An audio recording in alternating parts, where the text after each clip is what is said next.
Hey everybody, this is Flavio Romeo, and on this episode of the Towncast, we had the opportunity of meeting with 3 different doctors at one time, all specializing on different parts of our body and different parts of our health, but working together to make sure that we can do things now, the ages that we're at now, to make sure that when we get into our older ages, 80s and 90s, that our bodies are in great shape and we live long and healthy lives. All right, enjoy the episode, everybody.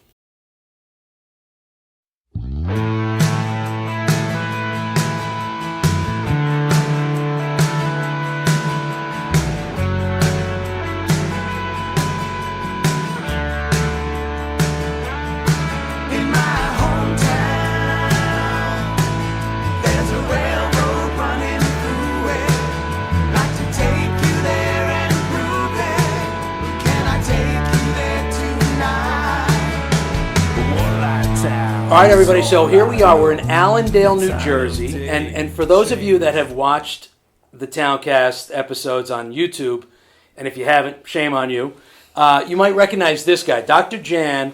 He was responsible for helping Adam Fotz, and if you've watched it, we had him on 3 or 4 times, climbed Mount Kilimanjaro with one lung. It's the tallest freestanding mountain in the world, and he did it with one lung. I couldn't do it with 2 lungs and an airplane. So I know there was a lot involved. So we're going to get into that, into a lot of what you focus on, because it's a lot of stuff that I've never heard of. But when I saw it, I really found it interesting. So I wanted to get him back on. To his right, we've got Dr. John. Of course, every time I say that, for you older people, it's Dr. John and the Medicine Show. So Dr. John focuses on the physical therapy aspect of it. And then we go to Dr. Steve, who focuses on the blood work. So this is like the dream team of health. And I really appreciate all you guys coming on today. Thank you for pulling this together. I really appreciate it. Thank you guys. So let me ask you first. So I know when we first met, Adam was on the bike. He had the whole thick contraption on, and you're looking at O2 level. Tell me what do you do? Like in layman's terms, because what you did was miraculous. I mean, it was for anybody. What Adam did was miraculous. Well, true. So basically, I just put him in a better position to get there. And how did you do that? So when Adam came in, he was maybe 30, 40 pounds. He was holding an extra 30, 40 pounds. So first thing, we had to get him to lose some weight. But then we also needed him to create a lot of stability, because although Mount Kilimanjaro is a very tall mountain, I think it's 21,000 feet, it's not that technical. So the difficulty is not climbing the mountain. The difficulty is climbing down off the mountain. So we did a lot of training to strengthen up his quadriceps, because it's the descending that's going to get you. Okay. Oh, that's the other issue that Adam had, he only had one lung. So basically, we had to get him very comfortable walking for long periods of time under load, which means he'd bring a backpack in filled with a whole bunch of water bottles. It was like 40, 60 pounds, and right? then we'd have him walk on a treadmill for about an hour after doing an hour's worth of core exercises and dynamic exercises. We'd have him use a hypoxico, which is a machine that basically mimics high altitude. So basically, so you're reducing oxygen levels. Yeah, there's a company called Hypoxico. They have the technology for the Navy SEALs. We were using the same thing. Wow. And this way he was getting comfortable. So this way, when he would get distressed at a high altitude, his body would know how to basically react to it. So the great thing about working with Adam is he also had a very good team. Some of his doctors actually works with NASA. He's a veteran, so he was able to get some doctors through the VA. And while working with Adam, I'm like, how can I bring this towards the general public? And it got me thinking, and it's like, I don't want to be the jack of all trades, because if you're the jack of all trades, you're absolutely the master of nothing. Yeah. And I really enjoyed the whole oxygen component of it. So I'm like, let me start working on VO2s, which is your body's ability to do work. So a VO2 max test we did on Adam, and he had a very high VO2. What does that mean? Yeah, what does that mean? A VO2 is how much oxygen your body works under when you're doing some type of work. Okay. Now, so you're monitoring your body's operating on. What we do is I had him actually walk on a treadmill wearing a mask. I know how tall he is, how much he weighs, how old he is, how fast the treadmill is going, what incline the treadmill is at, how much air he's breathing in, and how much carbon dioxide he's pushing out. and his heart rate. So I have all the variables under control, and I could find out exactly how fit his body actually is. Now, Medicare has a number called the disability index. So if your VO2 is 18 below or 18 or below, you get a check every month from Medicare because you are disabled. You can't do anything. Really? There's a lot of people in their What's the 40s and average? 50s in their high 20s, which is very low. So, what is the average? It reduces 10% every decade. There really is no average because there's such a large I'm running out of breath now. Exactly. But the thing is, a lot of things to improve your VO2. So that was my passion of it. And the other part of working with Adam is like, he needs a lot of strength and stability. So instead of just going to a gym, and we approached some gyms to see if they would help support him, and nobody was really interested because they didn't really believe in his vision. I'm like, don't worry about it, we'll do it here.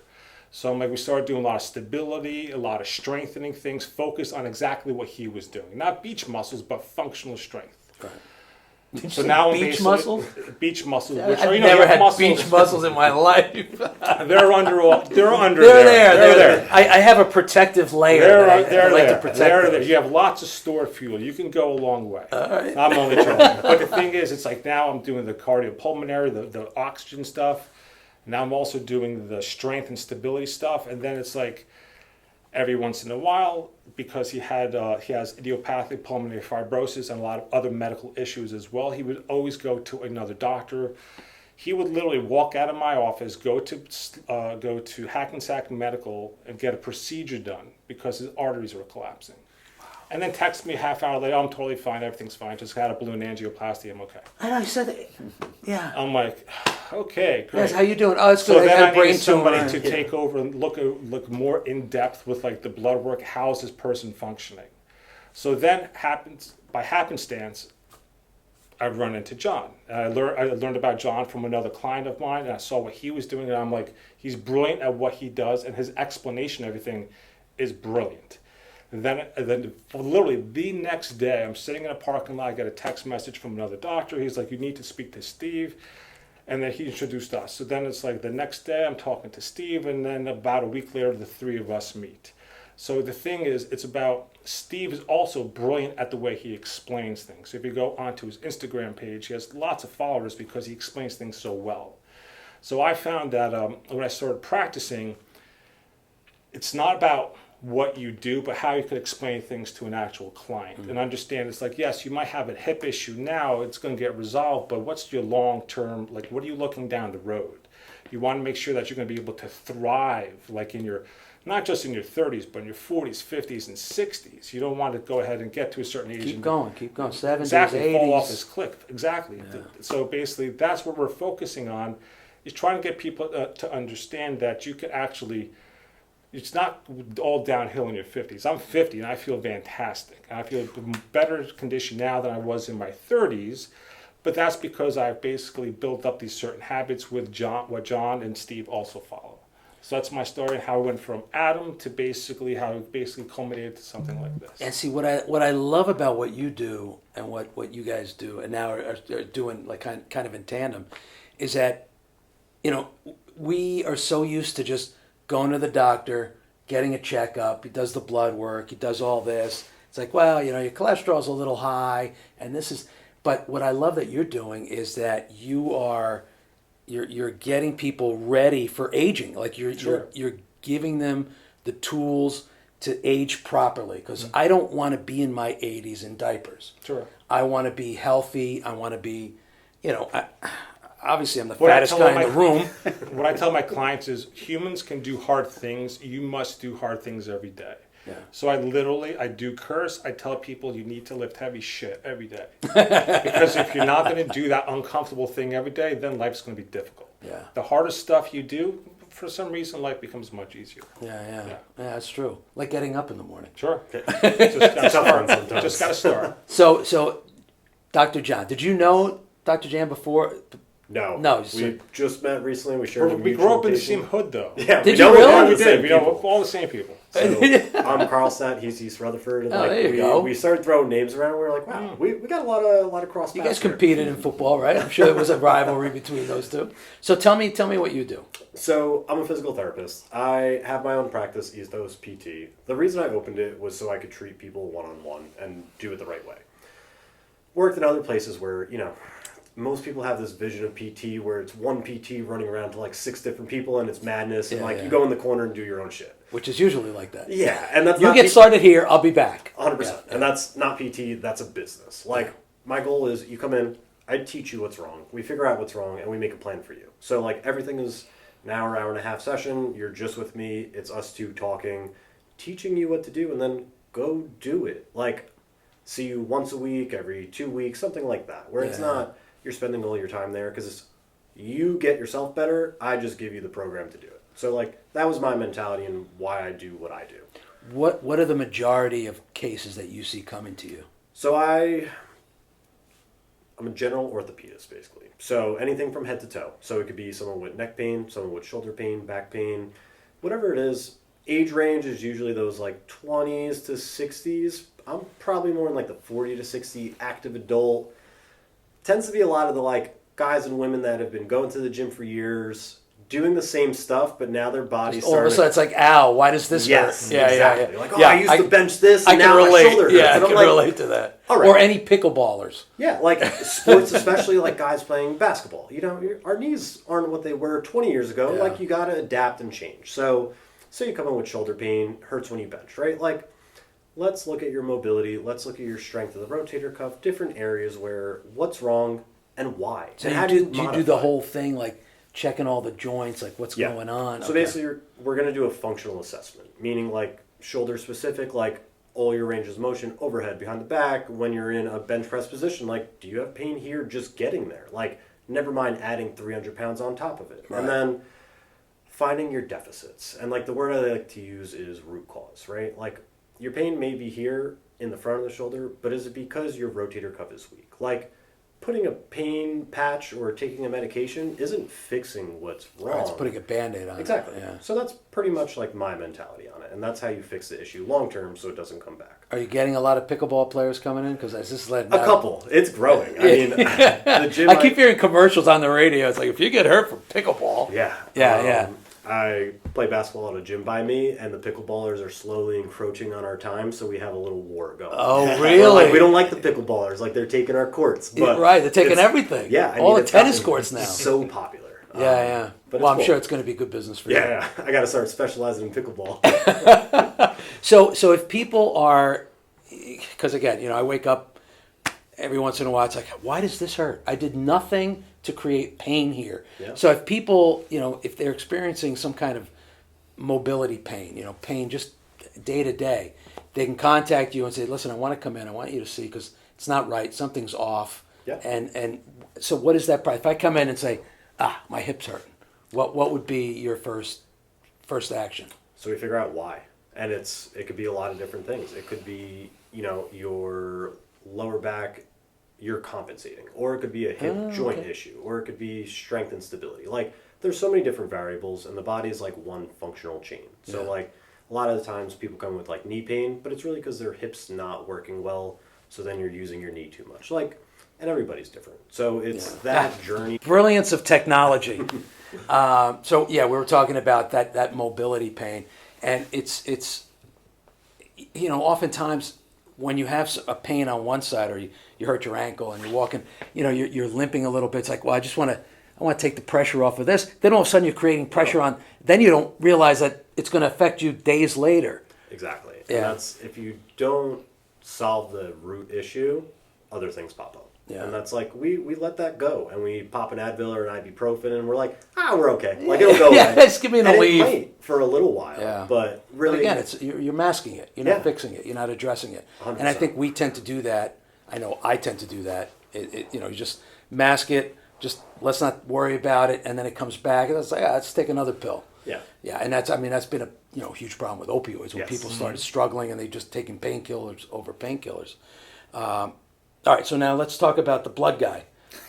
All right, Dr. I'm Steve. not a vampire. So how do did you know these guys ahead of time? No. Or you all met in Yep. this dream, when In you put this the dream kind team of this together? 1 week where all the parts came together and we connected. Dr. Jan and I have a mutual colleague, Dr. Noah DeCoyer in Bayonne, great chiropractor, and he's known about me for the last 15 years and what I do. And I kind of have a little bit of a reputation among my colleagues as being somebody who specializes in neurology and blood chemistry. So I get a lot of referrals from my colleagues. And he saw that I was posting on social media about VO2 max and this cardiometabolic testing that I'm very excited about. And he said, well, he sent me a text saying, Dr. Jan is my buddy and he really is into this stuff. You guys should meet and talk. We jumped on a call, I think that afternoon. And I'm like, I got to meet this guy. And we came here. And at the time, what I was talking about on my posts were, how do we tie the important things together? People are going to different doctors and they're getting advanced testing done. Genetics, technology is great. We're looking at different things. We can diagnose diseases earlier and earlier. But that's not really what drives health. Diagnosing disease early, and the earlier we diagnose it, the better it is for all of us.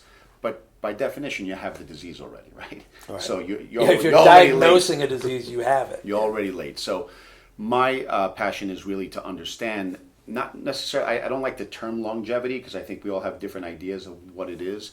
But before you got here, we were having a little bit of a discussion about how people are, even though we may be living longer than generations that came before us, we're getting unhealthy earlier. So we're losing our health for such actually the most amount of time in history, really, in modern history that we would understand. So I was posting about... So we're losing our health earlier, Yeah. but we're living Living longer, longer. which is a nightmare for It's a everybody nightmare else. for everybody Yeah. else. And it's a nightmare for Medicare and our Yeah. taxes and all the things, right? I mean, but really it's about how well we live. And if I were to say, what does the research tell us that is most predictive of a decline? It's very basic things. You don't have to go get this advanced kind of test or this weird genetic test. It's what can't be changed quickly. So for example, your blood chemistry tells me things that you can't fix. If you say, oh, I got a doctor's appointment in a week, I better start getting healthy. And then you eat well and you all of a sudden your blood chemistry is beautiful. That's not going to happen. So that's kind of when I look at a comprehensive wellness panel, not just what you get from your medical doctor, basic blood test, but the basic blood test plus some more. And when you look what at is that? What is that plus? So some micronutrients, some ways of. I always look at the basics, which are like a CBC, a metabolic panel, a lipid panel. This is what every doctor orders. But then we add some markers that tell us about inflammation, the immune system, that tell us about insulin resistance, which is what precedes prediabetes, right? So there's diabetes, which everybody's afraid of because it's a deadly, horrible disease. Yeah. There's prediabetes, which people think is a pre-disease, but really it is a disease. And it's then, still diabetes. That's right. Yeah. And then there's insulin resistance, which leads to that. And then there's okay. and by the time you identify prediabetes, your problem's been there for 10 years. Yeah. So, identifying it early is not going to really benefit a whole lot of people in the way we would define benefit, right? So what we would say is your blood chemistry is very important. And then the next most important, the 5 most important things are your VO2 max. The work that Dr. Jan does is so important because you can't trick VO2 max. If you're 55 years old and your VO2 max is 30, well then 10% decline every decade. You can pretty much predict that disability, that Medicare disability in your lifetime, and that's not a good place to be. And it can be improved. Then the other thing that we look at is body composition. How much muscle do you have compared to how much fat you have? And how much of that fat is under your skin, which is not that bad, and how much of that fat is around your organs, which is really bad, visceral fat. And then we look at muscle strength. Now, people don't even realize that grip strength, for 40 years we verified this study after study after study. Just looking at your grip strength is more predictive of a cardiovascular event than high blood pressure. Seriously? Yeah. So, but grip strength can't be fooled. That's something that it tells us about who you've been for years, right? Your grip strength tells me that not only are you strong here, but you have stability, right? So it tells us about the whole system. And then, of course, the last thing is your ability to move, your flexibility, your range of motion, functional movement. So if you think about those 5 things, those 5 categories, that's what the 3 of us do. Yeah. So we're like, I love playing with the VO2 max stuff, but he's the expert.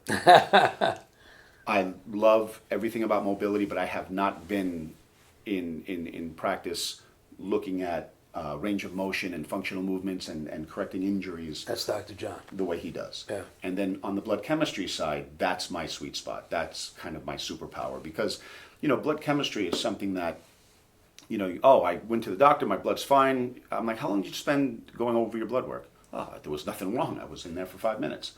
When you do blood chemistry with me, you're going to spend an hour with me.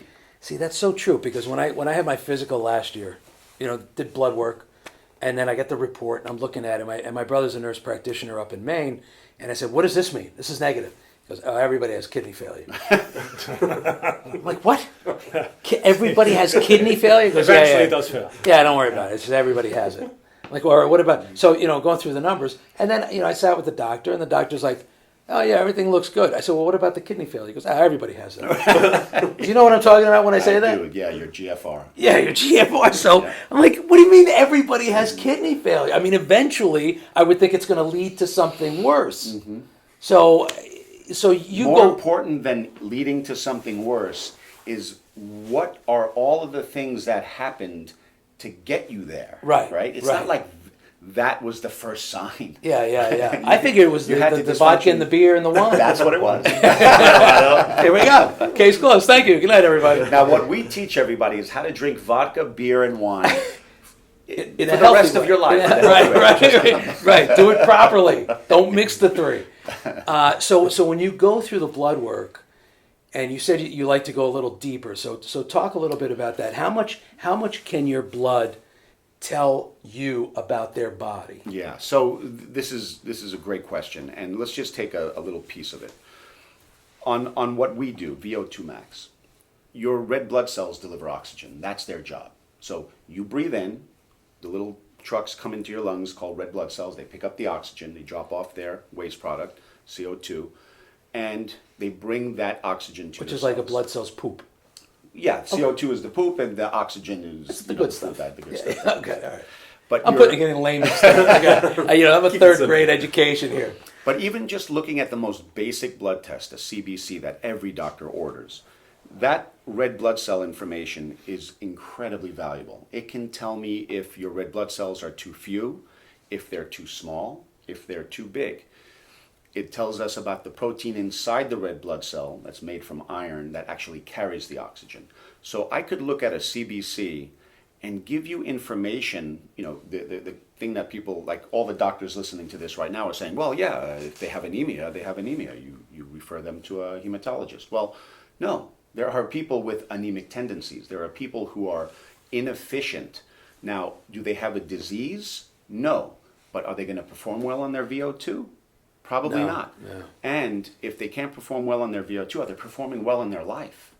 Are they taking down the garbage, can't efficiently deliver oxygen with that increased demand Monday night after dinner, taking the garbage down, and then they pull a tendon because their oxygen delivery is so poor to their musculature. So we can tie, the 3 of us can tie all of this into our daily lives. It's not, VO2 is not just for the elite athlete you see who's going to compete in the Tour de France and he has to know his VO2 max.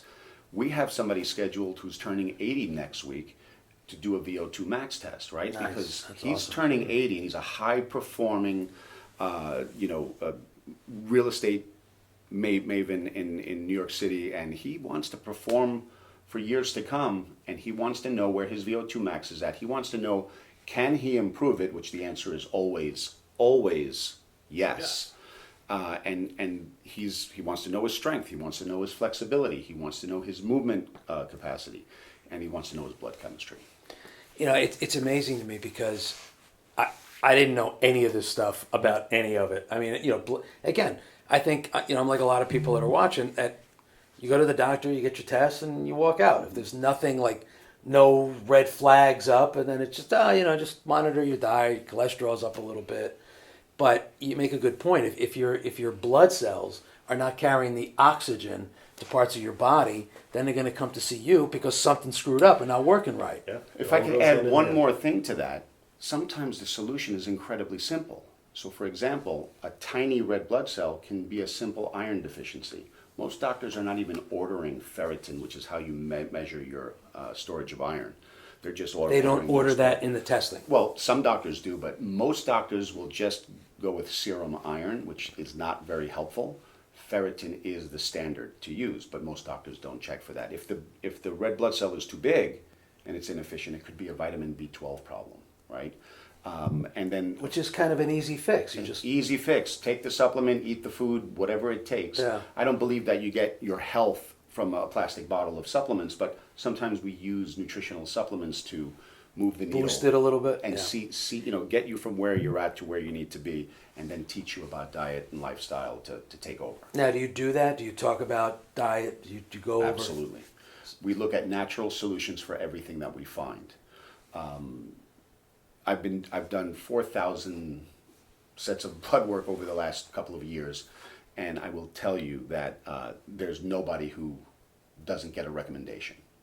So the healthiest among us, as well as the sickest among us, Yeah, right? yeah. There's always a recommendation you can make based on what we see in the blood work and how does it relate to your goals and where you're at in your life. That's amazing. It's amazing. I want to go back to you with this VO2 because I want to really understand it. So what you're doing is you're monitoring the oxygen. Again, the blood is taking the oxygen in. The oxygen is going through your body. So you're monitoring all this. Yep. To be able to say. So in the worst case scenario, you have someone comes in and their VO2 is low. Is that what it is? Low. Yep. Yeah. Do you go through dietary programs as well? It's not dietary. So the thing that you need to understand is, to expand a little bit more on what Steve was saying too, is the fact that we retire at the age of 65. So basically, here in the U.S., we retire at the age of 65. They're trying to make that older, but it is what it is. We're at 65. Longevity, how long we actually live for, is about 78. So, and then the big issue is that health span is only 66.8 years. So you retire at 65. Is that true? That's an actual number. 66. So you have 1.8 years from retirement To you health finally decline. quit your job, and now you can enjoy your 1.8 years until you're indoctrinated into the sick care system in the United States, where now you're going to be going to the doctor multiple times a day, multiple times a week, and of course multiple times a day sometimes.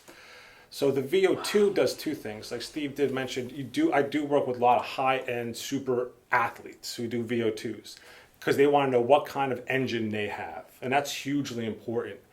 But a whole other part of my practice is where my passion is working with regular people and letting them identify that, listen, your VO2 is low, but you could improve it. You don't need to do what we call zone 5 training, which is high intensity, really hard training where after you're done training, you're on the ground for 20 minutes to 30 minutes trying to regain your breath. To build up your VO2, 30 years ago, they said this is your VO2, you can't improve it.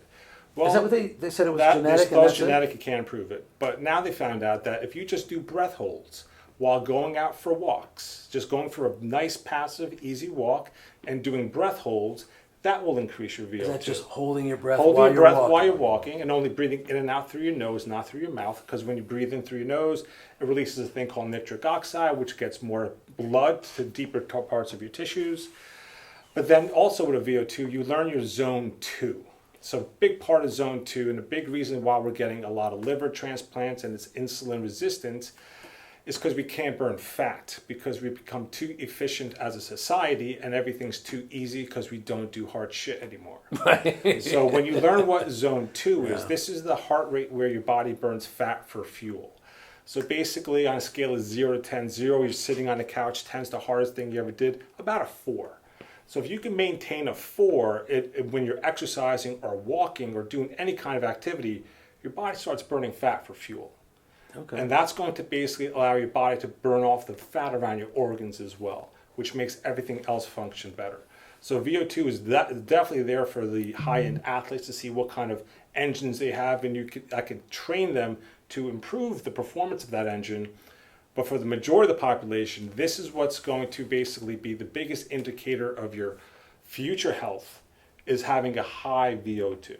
And the beautiful thing is, if you have a poor VO2, and if it just goes up one gradient to the next level of good, you can reduce all-cause mortality. That's everything that can kill you by 52% over the next 10 years. Seriously? And there's nothing that can do that. And all that would take is going for walks. I was listening to a pathetic podcast the other day. I'm not going to mention the podcast. It was the Ed Milet. I was listening to the pathetic podcast. It was the Ed Milet podcast. He never gives hard questions to anybody. And he had this fitness influencer asking, we were talking about, he asked, do you think walking is an exercise? And she's like, no. And he agreed that it's not. I think it's probably one of the best exercises because it gets you out there. It's going to reduce your blood pressure. It's going to actually... And everything's moving. You're moving. You're seeing nature. You're exposed to sunlight. It's also bringing your stress level down. You throw a backpack on. Now you're rucking. Now you're getting some compressive forces on the spine and on the bones, make your bones stronger. So just by walking and doing like simple breath holds will dramatically make differences. So it's not about having to do all these elite high intensity activities or taking all these supplements. It could just be going out and getting some sunlight and literally going for a walk. Yeah. So the VO2s could be really fancy, but when you bring it down to the most basic things, it's about getting outside and moving. And there's no real way, like there's no at-home VO2 testing kits. There's no real way. Oh, there are. There are? There are, yeah. But a lot of them are algorithms, and the thing is, when you do a VO2, you need to be coached because I'm a cyclist. I've been cycling for a long time. Yeah. And when I ride alone, I go slow. But and the reason why I ride alone is because when I ride with people, I don't stay in my heart rate zones and my training goes to total garbage. So on the day when I'm supposed to ride easy, if I ride with somebody, it's competitive and we ride really hard. So doing the test on your own at home, and even like Garmin makes a VO2 as well, they're not that accurate. So you're off by about 5 to 10 beats. And then you're off by another 5 to 10 beats with your heart rate monitor as well. So now you're off by about 15 to 20 beats. Wow. Compared to something that's exact and precise.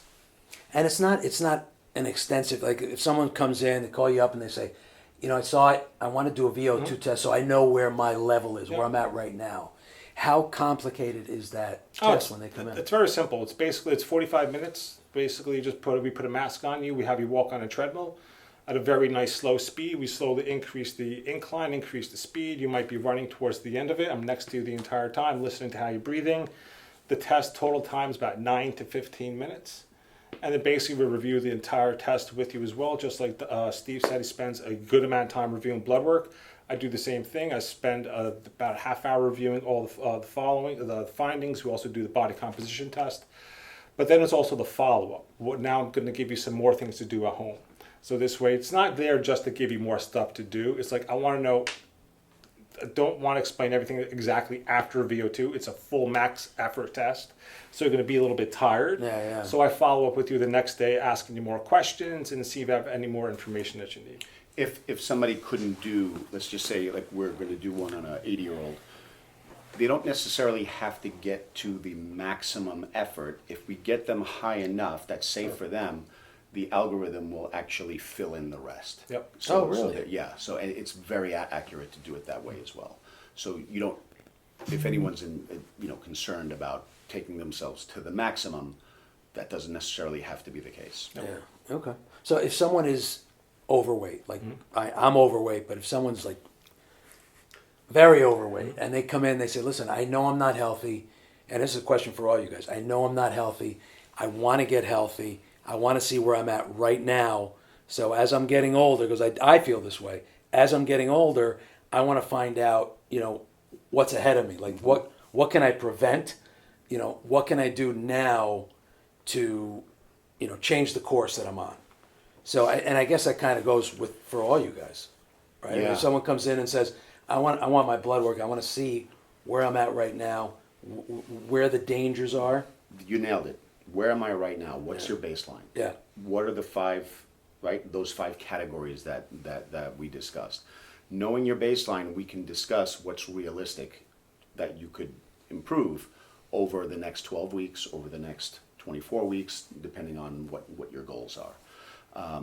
Everyone can improve. If your heart is beating, if you're alive, you can improve. You can improve. All you can do is walk to your mailbox, but the next day you could walk to your mailbox plus 2 steps. Yeah. You can always improve. Yeah. But knowing your baseline, knowing where you're at is very important.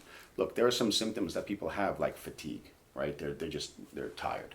And what they're really saying is, or they have brain fog, right? Fatigue is not really that your body is tired as much as that your brain is tired. You're inefficiently delivering oxygen to your brain. Your brain is only 2% of your body weight, but it uses up to 30% of your oxygen if you're inefficient. Yeah. So the sense of fatigue that people get is more of a brain thing. So getting your blood chemistry checked is a good idea, just to make sure those red blood cell issues that we discussed are addressed. Or I always say fuel is 2 parts. There's oxygen, and then there's glucose, what we call hydrocarbons, right? Food. Mm-hmm. You put those 2 together in the engine, and the engine combusts, and away we go. There's energy in the system, just like your car. Air and gasoline go into the engine, it combusts, and you have horsepower. Well, oxygen and glucose go into a cell, into the engine of the cell. We call that the mitochondria. It combusts, and we get energy. We call it ATP. That's your ability to move. Well, we need to know on the cellular level if you can do that, and then we need to know on the bigger level if your lungs can take the oxygen in, if your heart can deliver the oxygen, and then your muscles have to take it in and actually use it. And then that's the cycle that we're measuring. And then if you have the energy and you can do it and your blood chemistry is good, does your body move the way it should? Right. Is it injured? And if it's injured, what can you do to either correct that injury or work around an injury, right? There are people with hip replacements, knee replacements. Sure. They want to be active, right? So there's workarounds. There are people with disabilities where they have amputations, right? Well, they should be active too. Yeah. And working to improve our ability to move is a big part of this. And being able to move with that. There's no one doctor that can do all that. That's why the 3 of us get together. I think it's brilliant that you guys pull it all together. It's very cool. Yeah. And I hear what you're saying, because if you ask 100 people, 98 of them will say, I'm tired. Like, how do you feel? I'm tired. I'm always tired.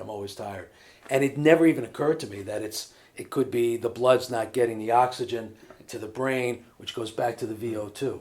Well, actually, what you're saying is really important too, because it's like, where do you start? I would start with seeing somebody like Dr. Steve first, see what's going behind the curtain, see what the chemistry is going on. Then before you see me, you got to first see if you could get on a treadmill and even walk and run on a treadmill. Because when you're doing a VO2 test, although I do it in body, which is body composition test, you just stand on a scale. I do a resting metabolic rate test, which tells you how many calories you need to sustain life and how many calories you need to burn to lose body weight. You're laying down. But if you want to do a VO2, you're on a treadmill. You're going to be walking up an incline. It's going to be hard. Yeah. So before you do what I do, you go see Dr. John, because I want to make sure that there's no hip issue, there's no knee issue, so you can actually perform the test, because that's going to be your limiting factor. Yeah. So get your blood work checked. If you are having issues with mobility, get that checked. Then do a VO2, and that's comprehensive. So let's talk. I know you guys are all on social media. You've got your websites. Let's talk about, now that everybody's like, all right, how do I get a hold of these guys? How can people get a hold of you? The best way to find me is any social media outlet. I'm going to be at Dr. Stephen G. Dr. Stephen G. With a V. With a V. Okay. And it's also drstephen.com is my website. Okay. So if anybody has any questions, can they email you? There's ways to message you? They can direct message me on social media. They can email me through the website. I'm easy to contact. All right. Website's probably simplest is ethos-physio.com. Oh, you're the one. You're the one. Complicated. I'm going to put it under here because physio, that PHY word. I know. All right, so you're not on social media, like on. I am. All right, so apparently every time we talk to Dr. John, things just blow up. So yeah. All right, so tell us again how the best way to get a hold of you. Okay, so website ethos-physio, ethos-physio.com. Complicated, we'll write it. Instagram is probably where I'm most active, is pt.ethos. pt.ethos. Yeah. Okay. So that's a lot of videos on like general topics, specific body parts, stuff like that. Oh, okay. YouTube, same thing. I have playlists of like each body part. So if you want to try to self-diagnose, do some exercises, there's stuff on there too. Or call, text, email, simple Nice. stuff like that too. All right, and then Dr. Jan. My website's chiropracticandsportsrecovery.com, and on Instagram it's drjan_EPT. Yeah, and I love this. I mean, on mountains and you're on bikes and you're running and you're walking, and I love your little messages every day. Listen, follow these guys on Instagram, because if you're feeling something and you just want to see what they're doing, it's the best way. It's a very safe way to get to know them a little bit better. But it's a phone call. You see, they're very accessible. It's a phone call. Pick up the phone or send them an email and say, listen, I'm struggling with this. What do you think? And Dr. Steve may say, you know what, talk to Dr. Jan, or talk to Dr. John, or talk to Dr. John. He'll say, get your blood work done first, and let's see where your baseline is and how we can improve from there. I love that you guys, there's not a lot of doctors that work together like this. Not that I know of. They're usually in their own silo and they're doing what they're doing. So I love the fact that you guys were able to pull this together and really work together to help people, because everybody's living longer, but like you said, it's at 66 point, what is it? 6.8. 66.8 Yep. is when you start declining. So yeah, and I'm not even there yet, and I'm feeling it. And it probably started 10 years before that. Right, By but the time we can identify it, you're 66.8. what are some of the things in your respective categories? What are some of the things that people should try to avoid, like stay away from, like too much sugar or too much whatever? Well, I mean, I think when it comes to food, there's this idea of energy balance, right? You shouldn't take in more than you consume, right? I'm sorry, you shouldn't consume more than you burn. More than you burn, yeah. So it's the extra that we have a hard time with. But I find the older we get, the more we have more difficulty with one kind of food, and that's carbohydrates, right? Now, carbohydrates can be very healthy, they can be very unhealthy, just like everything else. But the problem with carbohydrates is the older you get, the more resistant you are to the hormones that have to process it. And so I always say a low carbohydrate paleo style diet over the age of 50 is probably good for most people. Except Italians. It's never going to happen. That's impossible. Bread, pasta, that's it. Until they learn how to make bread and pasta out of beef.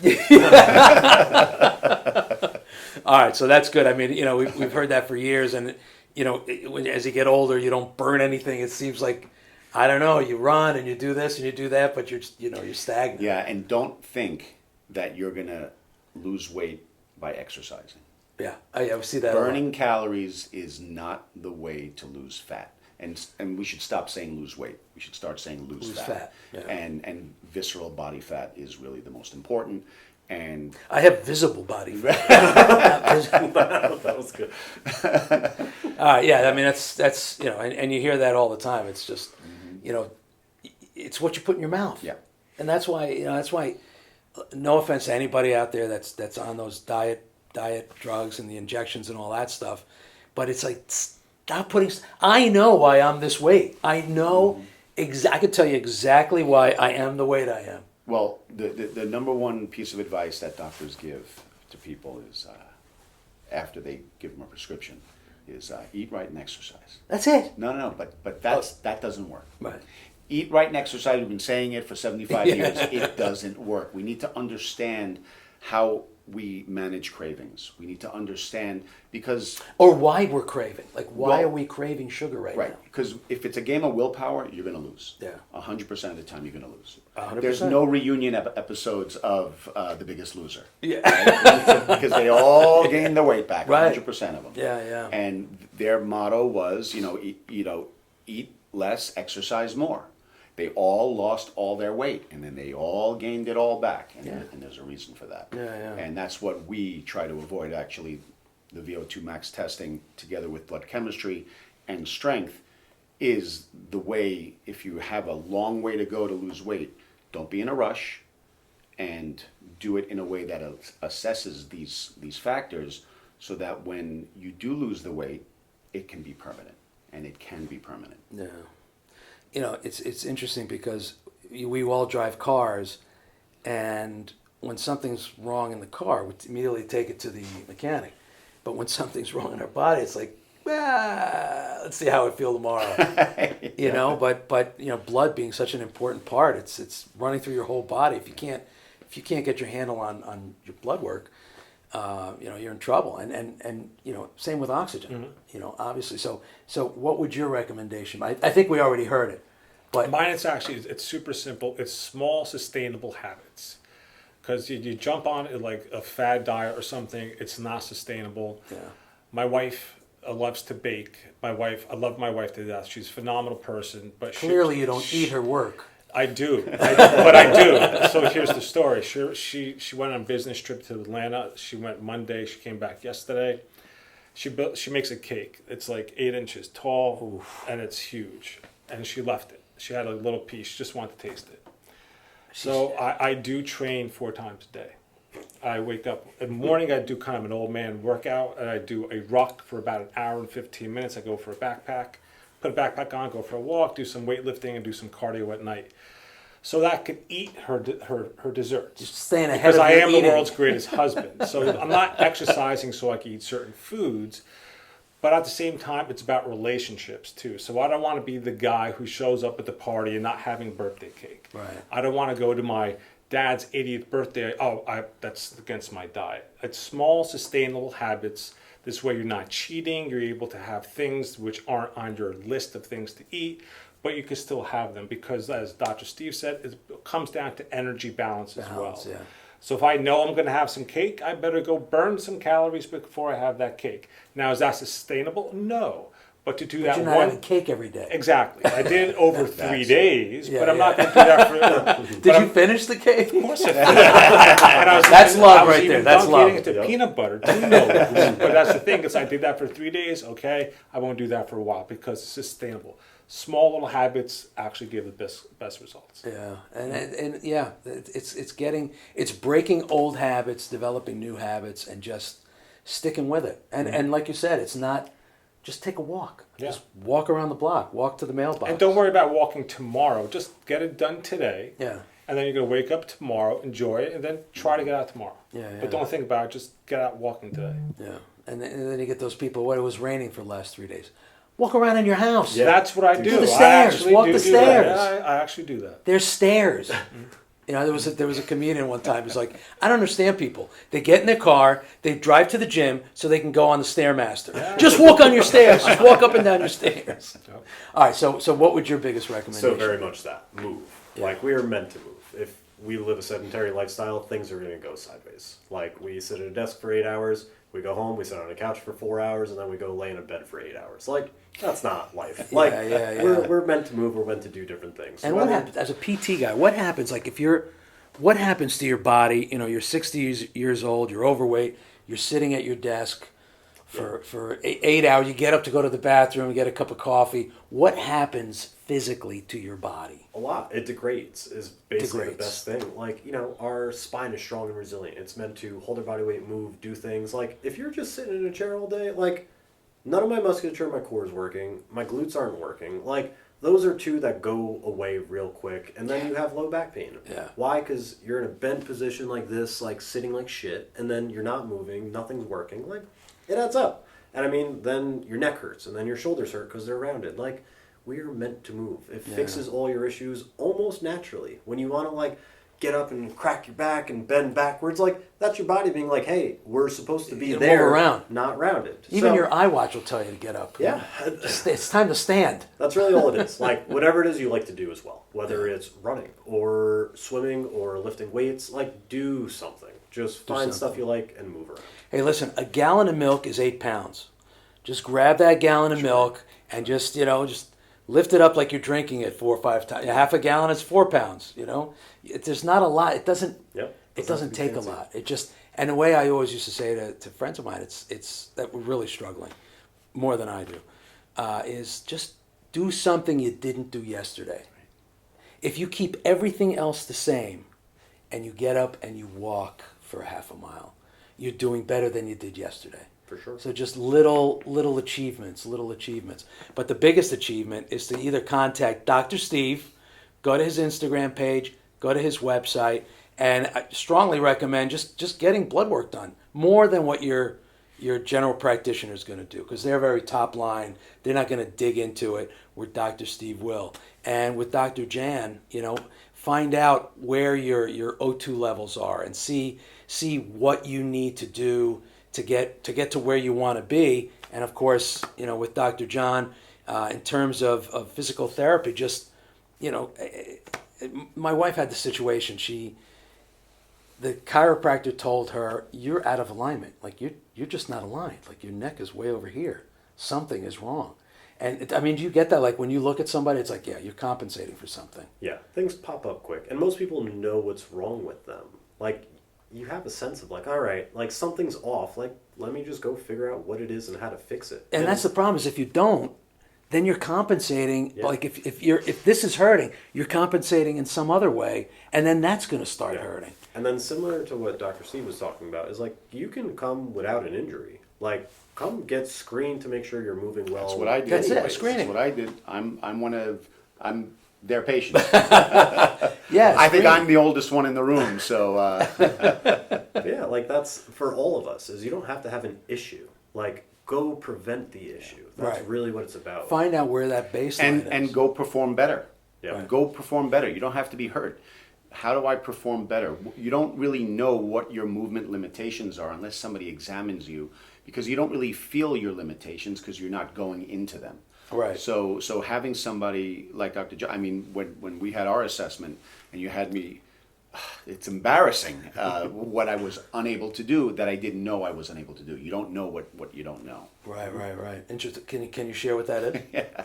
My balance, I was, just having me engage certain muscles on one leg while I was letting the other leg descend down 8 inches or 12 inches. Interesting. And coming back up, and just the way my ankle was really just flopping all over the place.